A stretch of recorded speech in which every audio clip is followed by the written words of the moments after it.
mantre ni hai bewa Yesu mimba eko be faloi nyenya nyela ochi ne ma ke iteni kan woni ene oba kwe mo se oloniji enu ni wo fo le chemo age Deuteronomy e oba kwe ne ke wolone oba kwe anokwale ni yomi ihawo ye wo mene de na mi the true ni pin of your friend ome jano esane o jeja matromio ka jono de no kan was what ya base na mo age mo kani aje oni fi obujalo je oni tu mo no tu fi mo kele lo yo o fi kaji o pe ne keze mo ka yedi ne ben mo ka yedi ni wona ya no mo mi sidi kulwe alane enyeni eje mo ma de sahi e shafi ke wonu mo ba pu ede ba pu ise ide ku re yura hele mo afi wonu ya ke mo tuni ko ne ne hi pe o le ni fu ne mu ne champion ni o tete mi da mo mi ani o blachina ta ba no isha ti mo na ke ko e pa ni ke china ye ejole na haje ene mena so e mutole mena hu nuto e fi wo dromo wa cha woni ka se woni da ni aloda o chi wo ke ba ngbe ano ye ni to be ni yo fe mena hu dromo na wo ni wo sofu e ye wo ti an ke wo asafo nu pai ni abaye ebu awo bona fe ni wo ni fe mo aye emu ohie atakpa no ake wo ni ka se mo nu ka se o ke ashi afine baba na agbe ye edamo mose oloniji enumono niji Deuteronomy ni wonkwe nyene anokwale ni akunya afono ni won ni banye ahye no keje ne ke wolonem ni no han wokasio ne ke wolonem ni niye mene hu ake wo hye ne ke ni kasemo ni ehia djuba ne no masuma ake mango egbe ni nkeji wo onupa yakpo pechon bona fe ni ameyi amebua wo ye woni kasemo no sofo Solomon ayeno ye bie ni take boni nyele eje every asafo emni no se won je mensan le won ye bie ne le hu eje no wa south alo no wa nsho igbe asafo emni ke wo asafo no pa Godfred Kwashi le won eje Hansen Road SD asafo emni osofo ni peji oni yo o chame ye ni femo ne yi wasuma ke okay osofo ayeno asole keji woni kasemo shi yane wasole yo wa mo wanamusi wajobia yi na wakamfu moja kan oji mo osi obon ekwan ko be wana musika ya blonya no hawo ngani kasem no emi wani kasem no sese jio enga mo odem on pe kwai kan oba ko no bayi ke boawo lo hane wa nu omunyu sisin wa ke wa to ebuli ncho epe na wa pe ni wa ma ye omunyu no wa ka omunyu machuni ko ne jom ne otoke hawo wani ne esu no endo ke drum solo to no wabi Como che Yesu Kristo bien. Amen. Amen. Take boni. O wie ke chon hie ni kase mo ni e chon hie fe etele ha. O menna ake neke mosolo ni ji enumone oti ni hiele oji mi boson mo ne yo ke ha adesambi. Ni wo hu ye wo yi no nem ne ye wo wo fata ye juban. Ni ba hia ake boni nu cho ni cho ni sange che Israel biye esake wo na kanche mono ni eke ha wo wo fe to ego ke na kanche mono ejake kaji wo bo eche mo to e wo nye ye wo isha am ni wo se ke oba bote na no ekpaka mo ni je na ji eyintoni eyo ke ha wo we wo basumo ake wo kwe wo ni kan mo titri ye Mose olo ni ji enumo Mose olo ni ji enumo icho ni ji eje kukuniji nyamai enyo kene hue ekeshi keji nyeta oyewa onyongole ye jenle nole onale keji otao esegbe ke ochu ife ke osusuma fe le amen amen yowa ke nyemo anyele boni asmo keji bini onami she keke oke bi mo chuni bini onami she keke bodinche ofenu no smo dabi keji he oke he no nyese egbele menji wala menji o keji dabi hu no smo no kele bi mo chun ni nwe eke enye wono 3D e ha wona kan hegbe bona fe ni hala mo no smo oke hala wo anyeme ni asmo inu njole ni woni kasemo eni wo she e ba ni wona ni bi ko me ni eyu ye twi chakemo ake oba chake wo twi ye ejinoko ni e kan ye wa twi no digban ejage keji twi chakemo be wonye wo sa yo ahie ejake wo ye eshaji ni esha no ni tetepo anwo hoye ni afoye shinye fem ni enu chonsuma ke be go ken ekpon ebi le suma ken ke bo hu o fatai nya wa kwa wi mo ko ye roman bia o le cho ni di eten kuku ni di nyman enyoke eten ke nyman enyoke eje eke ejake strot ko be ejake me fe esha ni nyangbo anunyam le ebo ame ni ake edromole buame bem yaka ke chon pamo ni yo Kristo Yesu mlileno amen Amen. Osa shi na ka hemo ke ile ni wona ye no nchomni be ku efiage woni ka semo mni no je ewe mako na ka yewe mako bashi bia ne nketo nkanto alo nna kucho eke tuebu ni ji tuebu we eji na jemo ni wo ke ha ye no ni no ncho efe ha wo hi ake keji won fe tuebu ni wo ke ni mo wie mo mi ntuni ye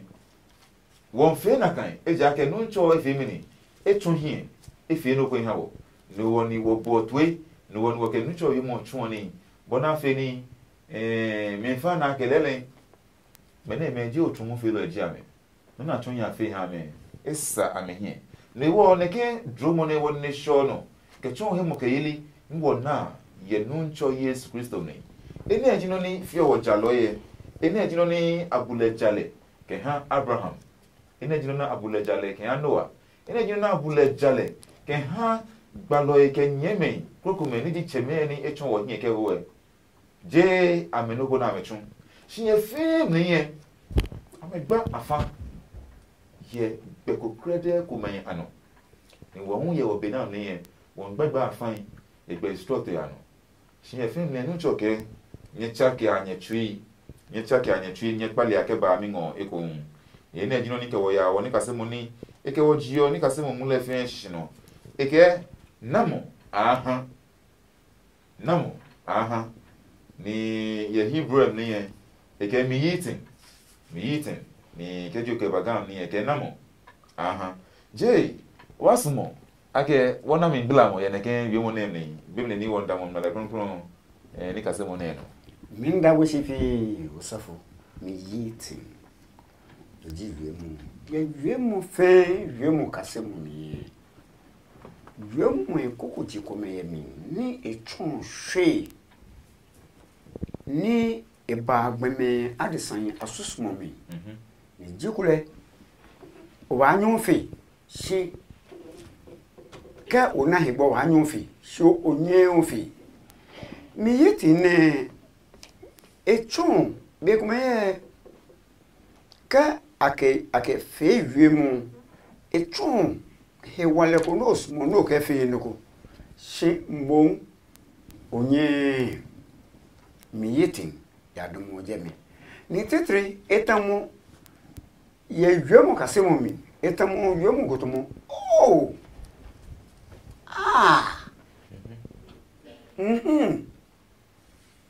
je moins koko jintomo ne ken chon susu moins ko be ni yo wo ichi ami ekole ni ni ba ha reho alo ni ba ha mi se ni alo ni ne ke swamo nye ni afio ne ken ni o so fo yes ami blemo male konkron ke ya David lala yicho nyoma ke ejwe koko ni ji pawo e kunu wakwe enokwa mo enyo oko eke watch keti wo hie eke okunle Israel wala hermole ajezion aba jikunle Israel on David yemu ne miyetinye no ni eshe si enye efe ekome hu ye hio wolo emi yicho epa kuku ni pa no eke mi nani kunle mi no ni mi biole wo ekomi hu ne hwe ni minwa simo oni ne nye eyase no alo nyu fe bodi enje wokwe ye Mose wolo ni je nu yicho nyonman enyo yicho enu koko ni je nyonman enyo ke enyo ke amo nyonman emi kecho titri weba koko ni je nyonman enyo ke ne hu epe Mose wolo ni je enu mo yicho ni je enu mo koko ni je nyonman enyo ke enu mo boni ke ne eke bele me wo wogboyi ejake neken la kutemple ne ashan wo krakra keji wo kan wo minu yewa wo nyamole ben lolole nole wo gboyi amen na Yehowa moni bo wen kesipon moni bo gbeme adisan fe moni etu ni bi structure le jouer jele ni ba machine le ehawo be le hawo le jenu fe no sisi le mo ewie ne kan wie mu ne do chon mi no ko ake je be fe bi nyumbo banye eko edini ne fe noko yegbomohi mi wie ramohi awie ramohi pi ke chon yin mu hewo ake abahra ni o ba hinsi ya no kwalemri ni o ba hinsi ya jalemi ejo bodi enche oden nyomo ye hewale sikaje echibwe be ocho tamochobi ko ye eden ni ke emia ni bi keke bomu onye ye bone emia na nyomo afi na hewo emo gbomo adesagbe ye bole mi hawo wale ni wo kekra ni bi ni ji ipapa keje efun wo no ehra hawo ni asan ye enu elumo ye le fe mi enye gbomo no ye ramu mi ofe na kan ojurban je oyiwala don enekemi bula moni oken hawo ne osofo ayeno dano baba jeme keju wo pe Mose enu wo kan ne no Mose lo ni je nu mo ichu ni je nu mo kuku ni je nu mai enyo kenne hu ekemi na ni kunle amena ne ken twita ni ameke shemi gbeye ni ameye mi kitan le fin no koni ahin ahame ke amebi ke ya nano amen amen wo ko ni kasemo ni efi wo se fi aga ni kasemo ni ji pa wo no ken ni bi ne atitin ne ahawo eja ke ye wa ha ne fe fan e ha wa ke emla ne ke ha wo je no ko ni ye na agbemi e baba se na mo yan le yo wa shi e ke ha wo boni afe ni wo di enche ke ji won ye no wo fe hwehwe wo fe djugban bona fe ni ahi ahawo ye shipon ne no le wo nu ncho esmo wo chon no han eji o ne ke no ke chon wo no han ni wo ni kasemo ichu afe ke nye chake anye twi nye ja befon le no nye ba nye be papa le no ene ji ne fon ni njoken awo o so fo aye no oge ko ba shi no ejeme lo ke wa ye ni kasemi o kan bene asafo no ko to ma ke o so fo agbam ke awo o mana kan no mawo eji mawo ne ngai wa no fe no ko mawo e manye mape e ngai blonya ke mape no ne esu se mawo hu nge e ka distance himio e hambulo kan disane e la no ne e hinke hale lo ko wa ye Hebrew gbin alo ni kasem no wa na no wa ke e dasi ke han kan menene ma ha ga be fu ami nge ngam kronkron emi o he ko me wa na kan dasi e kan no ku ne onge la ke hedo lo mana ka kan ne mi no wa kan ne no osofo e han ne wa kan ne pio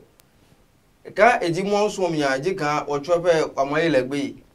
ne wamaye mo emlame ano ko ne ihan wo kwa si bi mechuepe se mo efuwe wano ihan wo blonya no ko de mo epewe alo ebenye mo pe eja kan ke pe o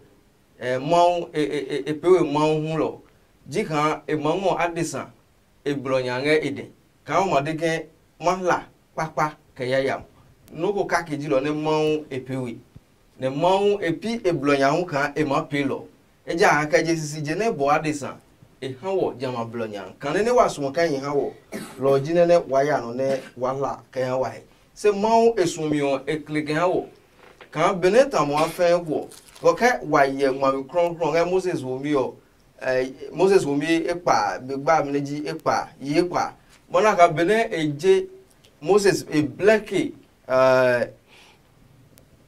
Moses ba blacky commandment alo mon mla emike mon ebime mon eje isipo ke yame ne mon eje isipo ke yame sio adaka hewam ko nge mon we de pio abanaka mon wona ka mutu mon lololo enge eno hio anatwiko kan ehia kan apale na jajamo se mon ke kan jamatrio engami kan majale alo amaye mla mano kapele ja emayi hame se nge lo chwe pe me fi wa no ihame blonya kan be ni cheme ahla nene mo ihame kone apelo wana kan nge mon wa mon no wa ngeja inge blonya inge hiwam ke ma pe no fe no ku ja kan ni bojo ke bi no fe no ku se kan e ma hla ke ha disa jama subanyo e bi ma emi ojo ban so fo ye no iwo la don asa bon gba washi square ke dani obaba ni square na mo ba ha mi ta ma wie no ko fi ojo ban wa nyo ke ba efia kaka ji wo kwe o sofo ke asafo nupa wie mo na me wie o na kashi ke je beninu mo bo adesa e ke na elent sumo we dey akaka ji wo kane Genesis to na ke mo ka kashi e ke walacho ke choni nile ye efon ke ba ke efon le jo no na ka Adam me hala papa ke fon niji bele chue si benami hala bible ka ke si ame chedwe ame ke habe bana benami yemene no pam na ke no kweba si na mo be ba ji ame ye jeme no na ke jeme bible ka ke si mo ba ne ke to eholo ba hame no bana ke bi ne beni fi mo ba ni eyan mo ni ba nyumo ha no na ke na mo ba ha nta ke yo no fia no mi numoji moni ba ha o e ko ni ba to e ja ke be ni awu Abraham sha ke ya ni agbe Isaac e be ni ya fin susu ake no mbile magbele lo si be ni bi e se numo ha le to ka no ni ha won na ke si ka ji fun we ba to mo mini nu o te numo ngo numo ba fi ba ha ni numo enye wono ye no fia no e ka wo sumo e ha wo nu o kala si ka du ala ni ni potete de che e jemi ha o kaju wote ngo ebu o tu ojo ban asa bon gba fi age o mi gbela mo e kan se fan wa de nche ajo ne keji wo mi chano age ta o mo mi ni o na mi ta o mo mi ni o na mi ene o mi no ba nyo ke chidani o ba je me wo po ero ni mati o icho ni ji nyuma enyo ke egba kuku ni ji nyuma eten ke eje e ko e ke Yesu ke la ke lele mi ke wa ke nyone no dani wo agbele opa yemise shi eten aso pa ke oge yo mo ne oge nto no ni ji chue ye bi ene ile no ni wo ba ni wo ke yo ken Clementa ma wie yu chue dan na sane no bi e ke taumo shi ona taumo beni twa ke ni e potinye emebo no bi ene ha wo na ka shi be pie wo mo numo shi numo e wo wo shi ka du wo ngele putumo mini tete denche ka du wo ka ni wo tabule le efe kralu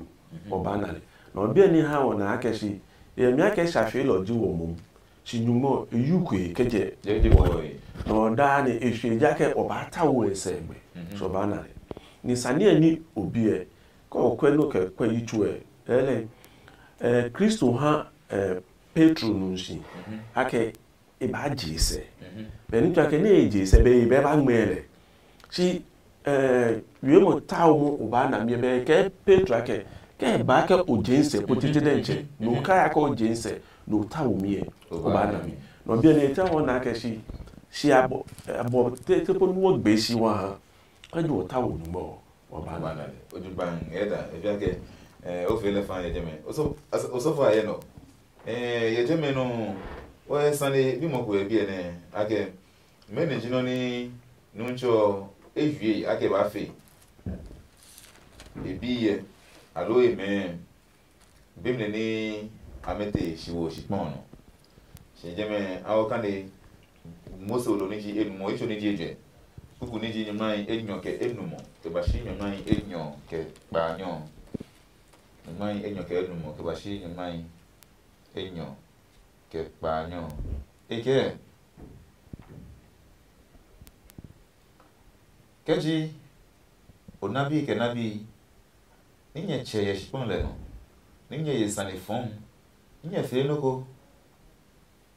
no amaga ninye fe no niji efon ye yewa onimole hie ninye wo emlinale eke no le ngene ninche mwen ke shipon ni ameyo dase ameshinye ake patamo ye hie ba pata oya ke aje shipon ni ye ba fu yoda ke ya ni ya nya ngole no eke nyenye biko nyenye biko ye no shimon patamo a patanye hie egeni yo agbenye ashanje majinle amne agbenye ashanje majinle amne ni ashanye te me fio keke yeje majin ni yo aklanye ke atile atin njen nyaya sumo nyongoi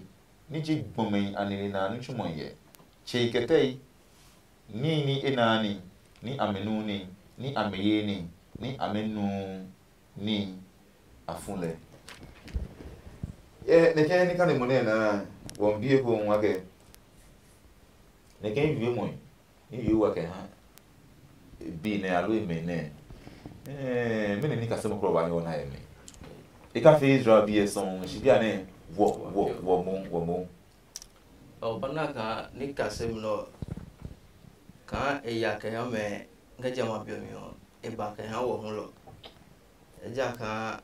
Moses e ha ne kwal no sisika ka Israel bi mo pale asenge mo se da ma ja woyin alo mo pan ne ji mo chowi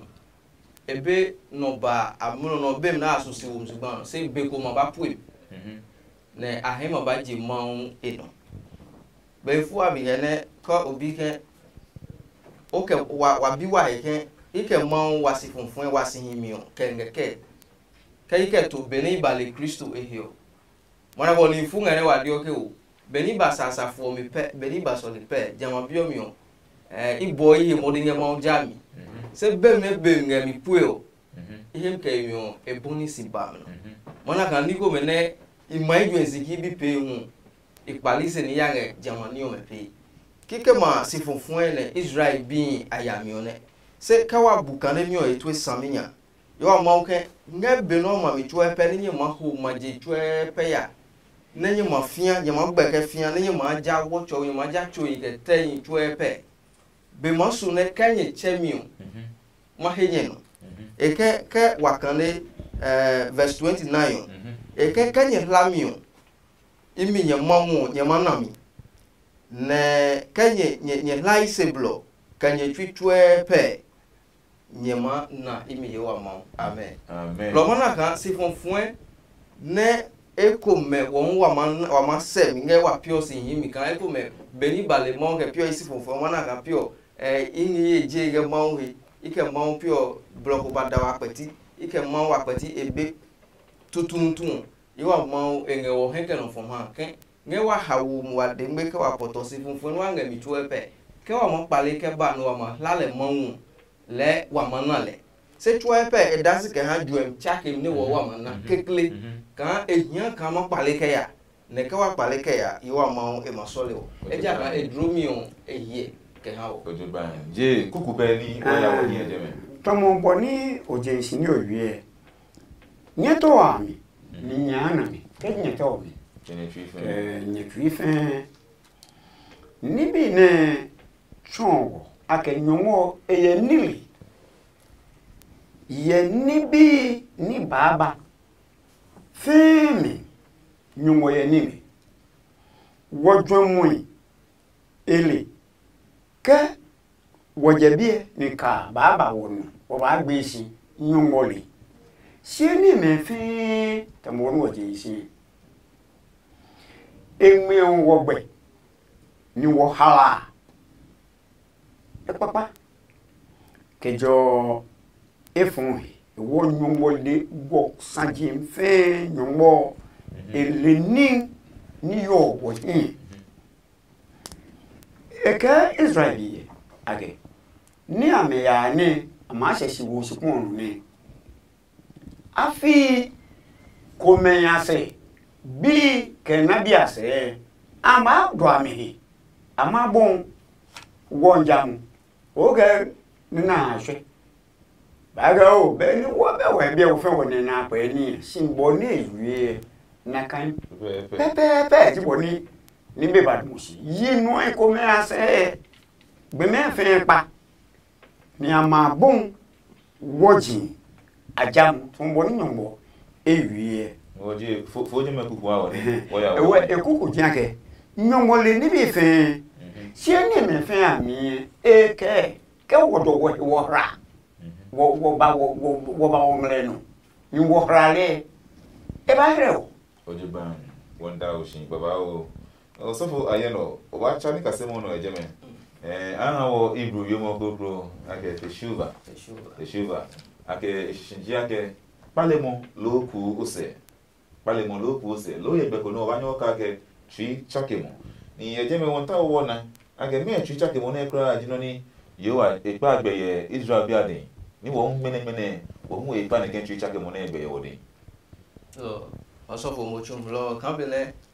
ni kasemio ke hawo ka wa makmaleke ya Yehowa maun emu alo wa na tri chaki omara ka wa ye Moses wumi enu oni o emio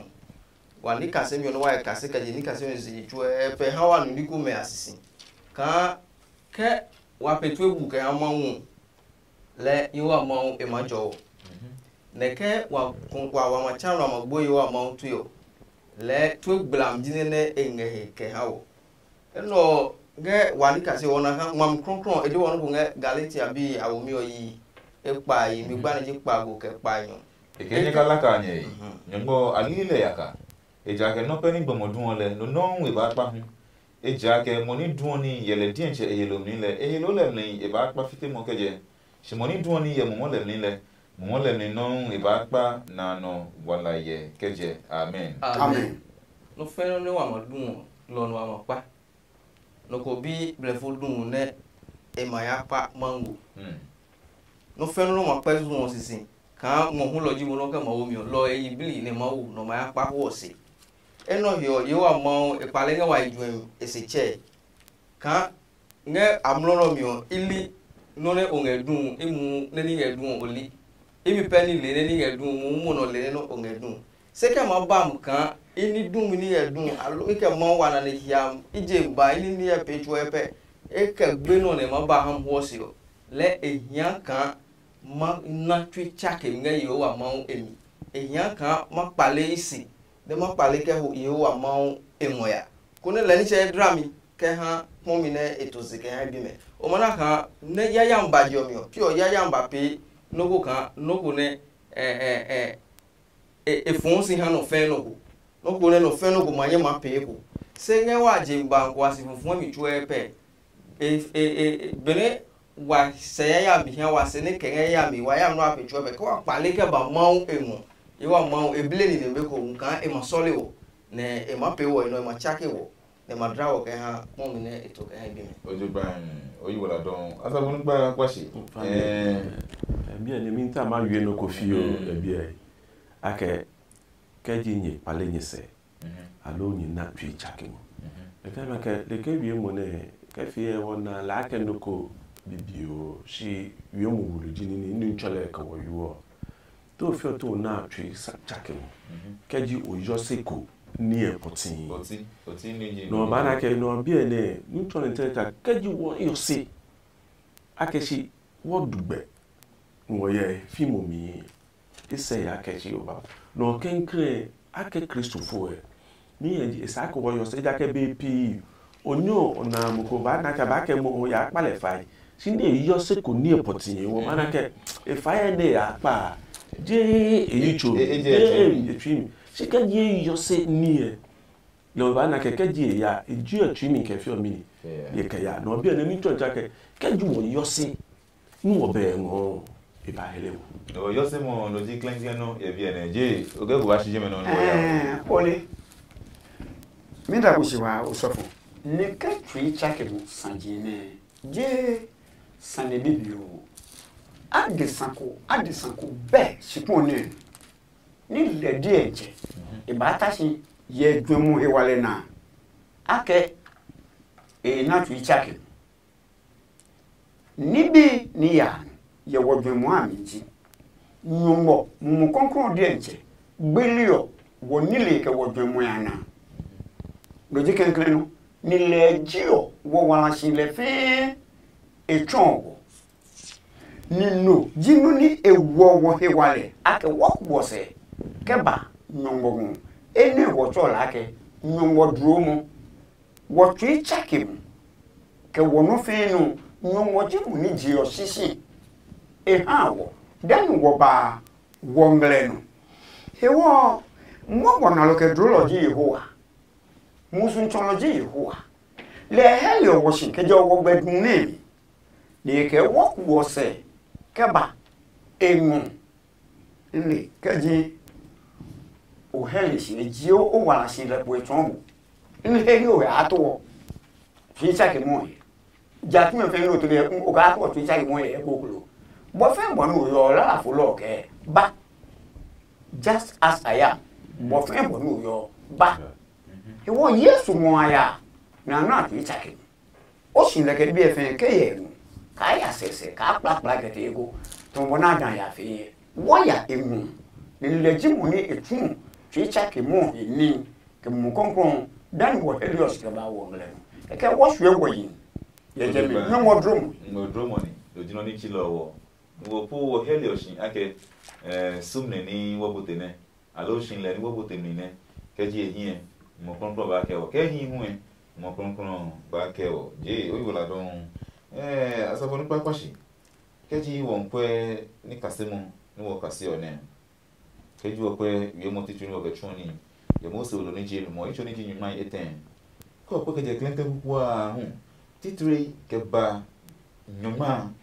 e ke o twi fin bo ni nyuma ke ne e ke ji o bo ye wa o ni mo le gbe ntwe ni oye ekita nke epo ni amaye ne kem la ulo nem ni leno ni o pale ke ba Yehowa onyo le ngo ke otu ifin ke osuma fin le sani wona ne ke tu ifin ke osuma fin age asogaji mo ko se ke ba aye ko ni fa ke fani alo aye ko ni yemu no jino no to age wona okay be maje shishikeje unagbe na gba be ke nínú o male yo ben twa ka ye ku efa kefa na ye ku ni yo emu fi an ke ju okwe benu sanye no bi ni di show no ke to do for here no ko fi oni mintan ke fi na me kasemoni ko ji David fi an ke wasa funu pa iwe no ko ake modromo ne kan ha o beni David macha ke patan Uriah yin ye no ne fie ewo yin yo se akeshi ni ne fie isa ka shi beni gbalo Nathan bego ne ekele wie no pe ne yo sake asmo ani ni mfie mi la ke mfie ke wo ni shin sha asmo e kan manjado no David Jose no bana ke beni David wie sani etan maleka ke shini ne tankele bena no pe ne tishine pa etale ona ke esha ewa ye minefe no ye etwi mi mfe ekete ni mo ke nyumo ni e mfe lele shinami mobo no ke insha femini akemi bana ke kaji ye ne ke ko twi mi mfe me ne ke ye wo adesan shine no fia no miye isaka wona chakemu ti je ake ko ye ma chala ke inte ya fe ni e na yue mi nkwe henyumo ni baba yo be me isaka ma chake dabi isaka nshwan ye ni e potinye ni fie ehin ti je hamo ni ba je se iba no ji ni David fe no ye Psalm 51 ka jobo tu e ke nyumo chumihe no so bo tu ihe ewo imi beni ba fin la kan import yen manima yue ke femini ke jemi no jinini ake ko twi mi fe a femini aba anyeme ni ka se mo emlenko nyagbo eji mokoni eye emu ne wo me fe ni kele shran isaka mo amefi ameyi ake amekele ba nye na kan gbeno ona tambo no kan ye galata bia olo eke nyagbo mini alile yaka onye woli yewa yaka galata icho niji epa kuku niji pa wo eke pa nyo ali mi mo yaka no fe no na de sanduo no e ba pa no keji wo ke wo fe wo yin ake wo kele mi ya yin ha o kele aya ya no kwale mi eloe ni gblawo da ke da e baba se ta ke je mu e bi ke chon yin yin ha ni wo ke wo ya pasa no ncho yin ha wo ke wo ya pasa mo konkron da kele di mo de ba nye ye bua o bona fe ni wo nye wo da mo shijuban o so fo aye no ye je me no ake ko twi fen o ke ko ba shi no ko ni wa ya onye bore ma ke pie ya yo di o chwe pe loku no ko eke ma o manyenga no kwale mi o ehia twichake jaga yaya wadi san chwe pe yaya enga wahi se beifu amigene kambene asafo ni koto mai kosofu ala aselam ke dio wa fo ya nge tu gbla mi one ma ba mahi ne wa yo se we kan yaya mi no apio wa pe kesi no ko wa tunuku emla eno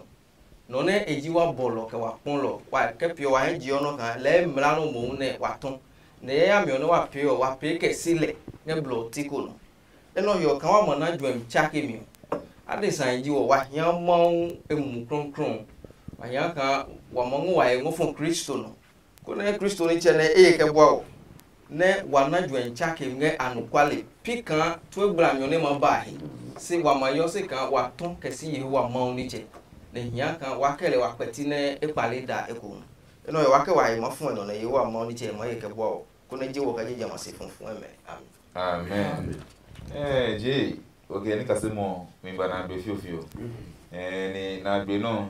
do hun echi jogban ake je oise ni ona twi chakemo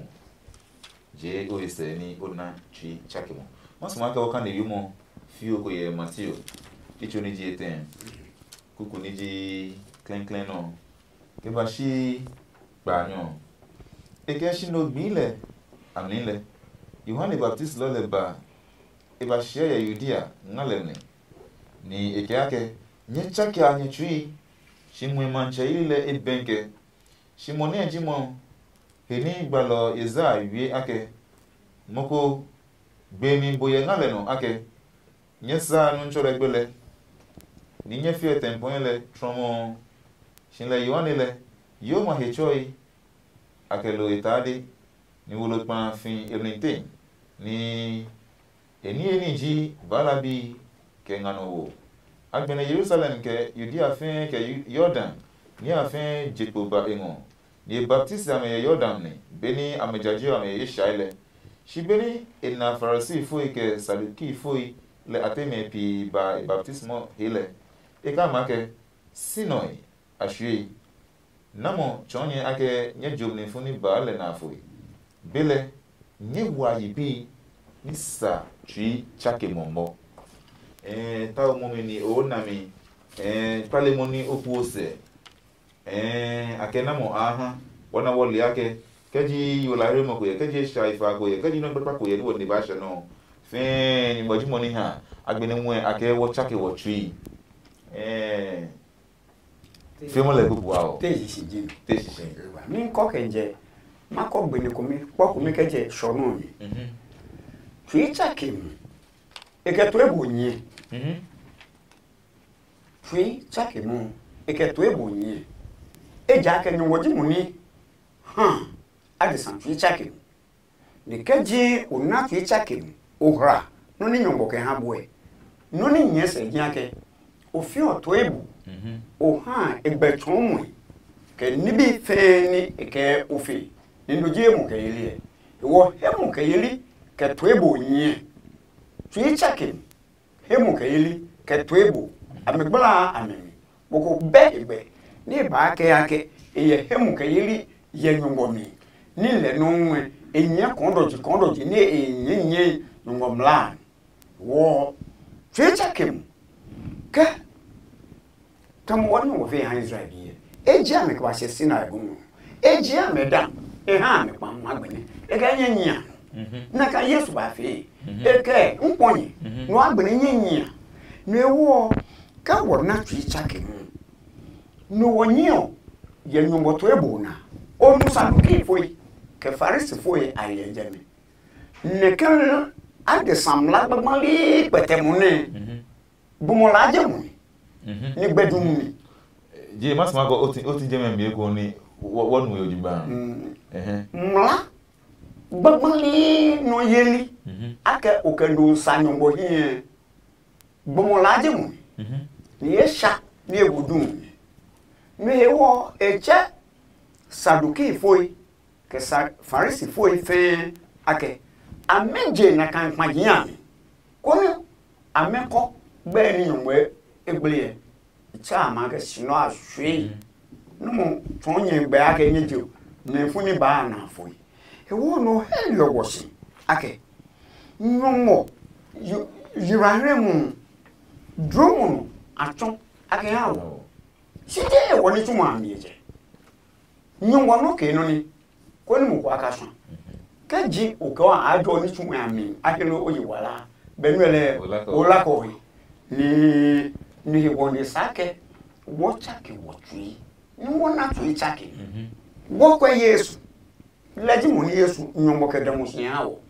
wo henu kam wo he wale wo nyimu fe le emi sake wo ke wo ojiban je oyi wala don osofo ayeno dani obaba wa ona agbewe mo ni wa sofo ni papa shin gba wo ina agbewe mo keji wo pe ma ko sani pepa clean ju ku ni ji market enu mo ni eke bele eshe ni nyimo manche ile eni nanye nyecha ke anya tuyan nye hia sani pepa le nye ya ake chicha ke mone ake to sani pepa inle no ni obanyo ke vie nganu kwale chicha ke me hiange wa mojam emisaminya bele Peter ke kasilio madasine efie mo munyu ne loko ni babao mana chicha ke mi o abile saniko se loko amabija masanio noko yano mami oke anu henga trip kene abisi ke mini ne amapi Peter ke kasilio mena pia deme ke ana juem chaki mana ka juem chaki he munyu ne wa etu loko no ko mana juem chaki mi ja o pleno kan ya ampeloji ne ko pleno kan ya ampeloji o mana ka o hia ka onu isika no ko ngene ko ya enwo ma ye ke bua mo ngaje masifunfun emi ni ene anka o ne kan wi won ake akekeji ona agba no dani ona ejufa alo abanya ya bo aboye shikeji ogbenjo yoseku shinlem no yo onye ona chaba na kan na agba e osofo mo le jo lo bene mo munyu bake ha me ne loji segbi ne Kristo ke gun ke kasele o mano anu sisi na kan na ne yam na nge ya logo segbi no ba ina ne yam papa ehia me juem chake me ehia me twi chake eno yo nga twi mi logo anaka ehia me twi chake nko ehia kan pale ke o Yehowa ma enwoya ne jama twi chake no e ba ko ne ma munyu ama ma pete na ke ma munyu e manye matuni eja ka ma munyu eno ye piwa hewa nya ka me na sabu no to ma dio se ehia kan pale nwa e ka fun Kristo eno ne Kristo no yo hewa bele pele wa nye no wa bu emunyu tu no wa nye nge emunyu nya se loko ama ma pe no me chwe pe ehia wo twi chake wa ehia ka wa nu isika wa hia ka wa pale ke o Yehowa ma enwoya e ka bulenche dromnya wa ma peleja ojiban asabon babashi oba wona agbewe yo irado ifi aka kaji wo bo wo sofo ke wasafo no pa tue ke soe ichwe wona no ko klede ye jeme nini wona ya ke efetu gbe enyo ekumi enya himpatamo ni ekumi ehun ya wala no bia ne eta ka ke gbe no onye no ni won o yose aka enye wo jila kan gbe no no ene je no kotumo ku se o chake ugbejin no bia ne eta we ke wa ke wo chake wo gbejin ake ke jobo Yohani Baptist law to we e kenya ke nye chake ya nye sui ke gbejin ke nye tui eja ke shi moni saa ka eba no ye ne ameya amejejeme na obi ne Deuteronomy wolu intawo ekewo ake bremai ni gbajin ni wonye no no we kaju wo yose wo ji la kan gbajin ano no wo ba gbehe no ni gbehe ake asafo nupa ye tuebo ke wo jini ni yoje no kaji oyosepo no ba gbege ni la kan tuebo ke me ne be ntwa ke gbe wo ba kono no ba ke bi ene before you word ke repent and be converted and ntwa ke o chake ndo fia ke ba gami ni munge pale mo do na tu chake mo no wo o je la kan no bote me no onye be here no no sami dani o ma tara ke o ye emu ya Kristo mi ojo ba je o ma wona do wi mo be obi wo ake mini won ake tu chake mo na afata ake sane papa yemu ke kan mo mi so ha wo kan mo kuku e ka ha wo mako sande papa kan kan so kuku no ma eke ni eke bela eshe ni nyumo mancheli le eni nanye nye chake anye twian ni nye hia sane papa le nye yia bela eshe nyumo mancheli e nueba moko ke nyumo mancheli aka bote wo se bia mi ke jebe na fo Yesu re ye worship on nenu nyumo mancheli e eje sisi ni meni ra Yesu e amame nyin mi ke ya no mo ji sane papa Yesu Kristo e wala shehile e no fe no e gbele no jiwo sane papa ni no ha wo wala e wo nyumba manche ile e ya amro ne ni no ne ya ji wo ba hala fi take wo ba hala nyumba gbele ha wo e chonwo yohani ke mo ne ji ni boto bile wo mi na mo don ka je de san fe ahra Yesu ke wona gbe aje haten no wona gbe ba fe hwehwehwe ina no wala ba fe wono osofo aye no ye ekono gba shi no ni wo ke fe abana gbe lo bo ni maga pie yo mo we ke ji hogba ni kasemi o emi mo e han wo blonya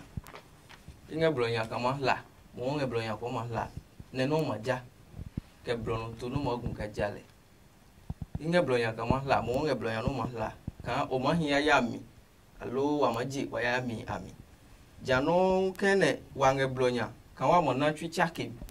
alo wa bi twi chake mi na chwepe mau e hawo blo kan wa la nene e mo hin kan wo se kan bene mau e sulomi oba e mo hin kan wa mo la papa ko ni hosi o e se na mne e ba kan wo se ke wa mo gbotu ehun lo la ye wa mau e abofun e ma ba wa no e lo hun pino ne adesanko e manye ne madanya wa mau ne wo e wa kone wanye no ape esomnyane amen amen ne wo yemo wi ye mo so lo ne je no mo icho ne ji nyman eten kuku ne ji nyoma kene ho e ke mi che mo nke shipon mene ni ameba ye nyehe odase ake mi ke wala ke gbele jomo ke lomo e hwie nyehie no e wole ko wala koni bo ke osan shifen yi anna wala amen amen ine ji no ncho yin to ke yan ke bo fen ye wa ye bo awo bona fe ni woko wala ni woko wo se shifen ji anna wala mene ke da ye no ncho lemni amen amen onda ye wa shimba ba o ni wa da wo papa men ke wo nyeme e ba ye bo awo ye woni ka se mo nemni o se huen Ajo Ventures nyum wo ke no ncho Ajo nye Elicom Multimedia Group o ke no ncho Ajo nye baba o se huen 3ABN Ghana ke Hope Channel Ghana o ke nye hu ye wa Ajo nye ke nyeme ko komeni yo e bo awo ye gbe instructor ya no ye ngawo mni ke yili ke bo awo instructor ya mni fe o ke ye wa hu Ajo nye fe ke ji yo afi dromo mene ochin wo ba pe ihe awo ke je mensa afia wo na be solemo ihe awo solia e wale ga na no chachita ke je mo aha ugba eprile gbe nija o ke nwe adisan ahie ko no wo hala wala wo de je wo be wale wo no wo jomo efe gbo ni efite siko me ko won ba no wo he wale ko mu konkron ko ni wo tu wo wala wo Kristo Yesu din ni le hie wo ni mi ni fe wo tata kenye ke chon ke jendum ke chomul mo ne ami Want to whatever le fe won wooden. Won ba ko no yo bu ame. Ni mo fe mo ahwe yi. Aha Kristo. Wo se wo ba wo wala. To mo wa tade wonda bo sipi. E Kristo Yesu ba ame. Amen. Amen. Matetre mantre ni hai bewa Yesu mimba eko Befalo nyenya nyela kemishe Yesu mimba eko Mimba eko Mimba eko Yesu mimba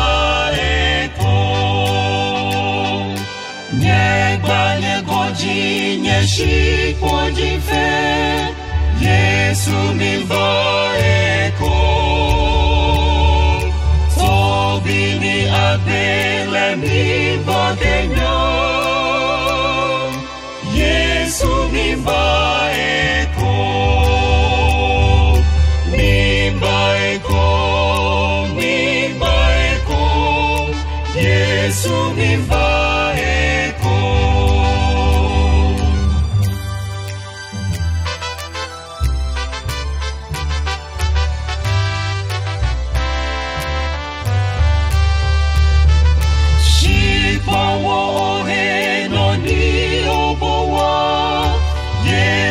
Mimba eko Aweke nubashi moi fenyela Yesu mimba eko Mimba eko Mimba eko Yesu mimba